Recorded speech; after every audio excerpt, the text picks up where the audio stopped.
Hi friends, இன்றைக்கி என்னோட night routine பார்க்கலாம். ஸோ இன்றைக்கி என்ன டிஃபன் பண்ணன்னு பார்க்கலாம். அதுக்கு முன்னாடி நான் இண்டஸ் வேல்லேருந்து ஒரு ஸ்கொயர் ஷேப்பில் இருக்க தவா வாங்கியிருக்கேன். ஸோ கிறிஸ்பியாக தோசை சுடுறதுக்கு இது வந்து ஷீட் அயனில் வர தோசை தவா. இது ஃபஸ்ட்டு வந்து நம்ம இதை சீசனிங் பண்ணிடலாம். இதோட ஒரு காஸ்ட் அயன் வாங்கியிருக்க சின்னது. ஸோ இது வந்து ஃபஸ்ட்டு நம்ம வாஷ் பண்ணிக்கலாம். இதுதான் அந்த காஸ்ட் அயன். இது வந்து ஒரு 22 சென்டிமீட்டர் கிட்ட வரும். ஸோ இதையும் வந்து நம்ம நல்லா வாஷ் பண்ணிக்கலாம். இதை வாஷ் பண்ணிவிட்டு இது ஏற்கனவே சீசன் பண்ணியிருக்கனால ஒன்றும் பிரச்சனை இல்லை. இதில் வந்து கொஞ்சமாக எண்ணெய் விட்டுட்டு இதுலேயும் கொஞ்சம் எண்ணெய் விட்டுட்டு வெங்காயம் நல்லா கருப்பாக வர வரைக்கும் நல்லா வதக்கிக்கலாம். ஸோ நீங்கள் வந்து உங்களுக்கு இந்த மாதிரி இண்டஸ் வேலில் இருக்க நிறைய இங்கே கேஸ்ட் அயர்ன் மட்டும் இல்லை, ஸ்டெயின்லெஸ் ஸ்டீல் அந்த மாதிரி நிறைய ஐட்டம்ஸ் இருக்குது. ஸோ உங்களுக்கு இந்த ஐட்டம்ஸ்லாம் வேணும் கண்டிப்பாக நீங்கள் இண்டஸ் வேல் வெப்சைட் செக் பண்ணி பாருங்கள். அப்படி நீங்கள் வாங்குற மாதிரி ஐடியா இருந்துச்சுன்னா என்னோடய கூப்பன் கோட் சுகில்ஸ் கிச்சன் நீங்கள் அவைல் பண்ணிங்கன்னா உங்களுக்கு 12% இருக்கும் டிஸ்கவுண்ட் இருக்கும். கண்டிப்பாக நீங்கள் ட்ரை பண்ணி பார்க்கலாம். ஸோ ரொம்பவே ப்ராடக்ட்ஸ் எல்லாமே குவாலிட்டியாக இருக்கும். ஸோ இப்போ வந்து எல்லாமே வந்து நான் வந்து நல்லா பார்த்திங்கன்னா நல்லா இதுவாகிடுச்சு. நல்லா இந்த மாதிரி கருப்பாகிற வரைக்கும் நல்லா நம்ம வதக்கிக்கலாம். ஸோ இப்போ டிஷ் பேப்பர் எடுத்து நம்ம எல்லாத்தையும் எடுத்துகிட்டு வாஷ் பண்ணிக்கலாம். திரும்பி இன்னொரு தடவை நம்ம வாஷ் பண்ணிட்டால் நம்மளோட காஸ்ட் அயன் ரெடி ஆகிடும். நம்ம குக் பண்ணுறதுக்கும் ரெடியாக இருக்கும். ஸோ அயன் டிஃபிஷியன்சி இருக்கவங்க கண்டிப்பாக நீங்கள் இந்த மாதிரி காஸ்ட் அயனில் குக் பண்ண ட்ரை பண்ணி பாருங்கள். ஸோ இன்றைக்கி டிஃபனுக்கு வந்து சிம்பிளாக ஒரு தக்காளி குருமா தான் வச்சுக்க போகிறோம். தோசை தான், மாவு ஏற்கனவே இன்றைக்கி ஃப்ரெஷ்ஷாக அரைச்சதுனால. ஸோ வந்து கடாயில் வந்து பார்த்திங்கன்னா எண்ணெய் காஞ்சோன்னு கடுகு, கொஞ்சமாக உளுந்து, சீரகம், அப்புறம் கொஞ்சம் வெங்காயம் நல்லா வதக்கிக்கலாம். ஸோ இது வந்து வெறும் குழம்பு மிளகாத்தூள் மட்டும் போட்டு தான் பண்ணுறது. ஸோ தக்காளி வந்து நம்ம அரைச்சி போட்டுக்கலாம். கொஞ்சம் கருவேப்பிலை, ஒரே ஒரு பச்சை மிளகா, உப்பு போட்டு நம்ம நல்லா வதக்கிக்கலாம்.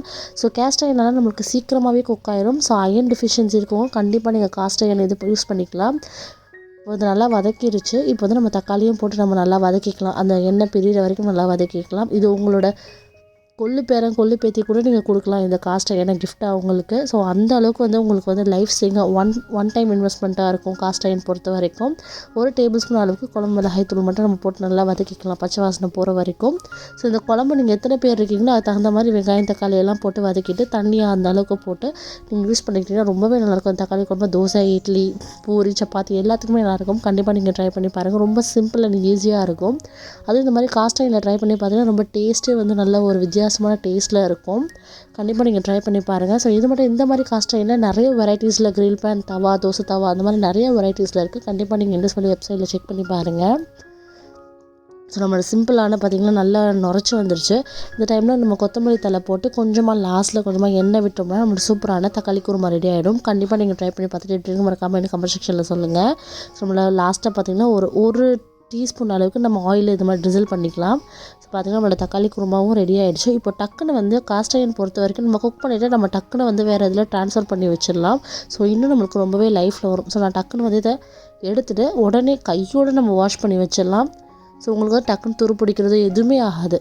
இந்த மாதிரி நம்ம கையோடு பண்ணி வச்சுக்கிட்டோம்னா ஸோ எதுவுமே நம்ம கேர் பண்ணிக்கிறதுல எந்த பொருளுமே நம்மக்கிட்டே இருக்கும் லைஃப் லாங் வரைக்கும். ஸோ வந்து இப்போ வந்து நான் இதை ஃபுல்லாக எடுத்துகிட்டு நல்லா வாஷ் பண்ணிவிட்டு கொஞ்சமாக அடுப்பில் வச்சுட்டு கொஞ்சமாக எண்ணெய் தடவி வச்சுட்டோன்னா நெக்ஸ்ட் டைம் நம்ம சும்மா வாஷ் பண்ணிவிட்டு அப்படியே யூஸ் பண்ணுறதுக்கு ரொம்பவே நல்லாயிருக்கும். உங்களுக்கு கண்டிப்பாக நீங்கள் இந்த மெத்தட் ட்ரை பண்ணி பார்த்தீங்கன்னா உங்களுக்கு துருவே உங்களுக்கு வரவே வராது. உங்களுக்கு லைஃப் லாங் வரைக்கும் இந்த ப்ராடக்ட்ஸ்லாம் வந்து சூப்பராகவே மெயின்டைன் ஆகலாம்.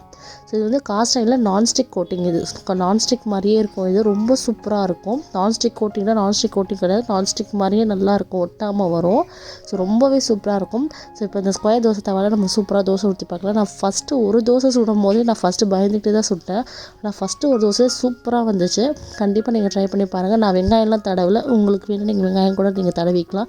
ஸோ நைட் டின்னருக்கு வந்து ஒரு சூப்பரான கிறிஸ்பியாக மொறு ஃபஸ்ட்டு தோசையே செம்ம சூப்பராக வந்துச்சு. நான் எதிர்பார்க்கவே இல்லை. மொறுன்னு ஒரு கிறிஸ்பியான தோசை கூட ஒரு தக்காளி குருமா நான் செஞ்சு பார்த்துட்டேன். நீங்களும் இண்டஸ் வேலியில் இந்த மாதிரி ப்ராடக்ட்ஸ் வேணால் கண்டிப்பாக நீங்கள் ட்ரை பண்ணி பாருங்கள். ஸோ நம்மளோட vlog எப்படி இருக்குன்னு மறக்காமல் கமெண்ட் செக்ஷனில் சொல்லுங்கள். நம்மளோட சூப்பரான கிறிஸ்பியான தோசையும் தக்காளி குருமாவும் ரெடி ஆகிடுச்சு. நீங்களும் இது தோசையும் தக்காளி குருமாவும் ட்ரை பண்ணி பார்த்துட்டு எப்படி இருக்குன்னு மறக்காமல் கமெண்ட் செக்ஷனில் சொல்லுங்கள். இந்த வீடியோ பிடிச்சிருந்துச்சுன்னா மறக்காமல் லைக் பண்ணி ஷேர் பண்ணி சப்ஸ்கிரைப் பண்ணிக்கோங்க. இந்த மாதிரி vlogs நிறையா வேணால் எனக்கு மறக்காமல் அதையும் சொல்லுங்கள். அப்போ தான் நெக்ஸ்ட் டைம் நிறைய vlogs போடுறதுக்கும் எனக்கு யூஸ்ஃபுல்லாக இருக்கும். பார்த்திங்களா, இப்படி தான் இருக்குது கிச்சன் நம்ம தோசை குருமாலாம் செஞ்சக்கப்புறம். ஸோ முடித்தோடனே நம்ம கையோட பாத்திரத்தையும் வதக்கி வச்சாச்சு. ஸோ இது கூட நான் குழி பணியாரமும் வாங்கியிருக்கேன். அது நெக்ஸ்ட் வீடியோவில் பார்க்கலாம்.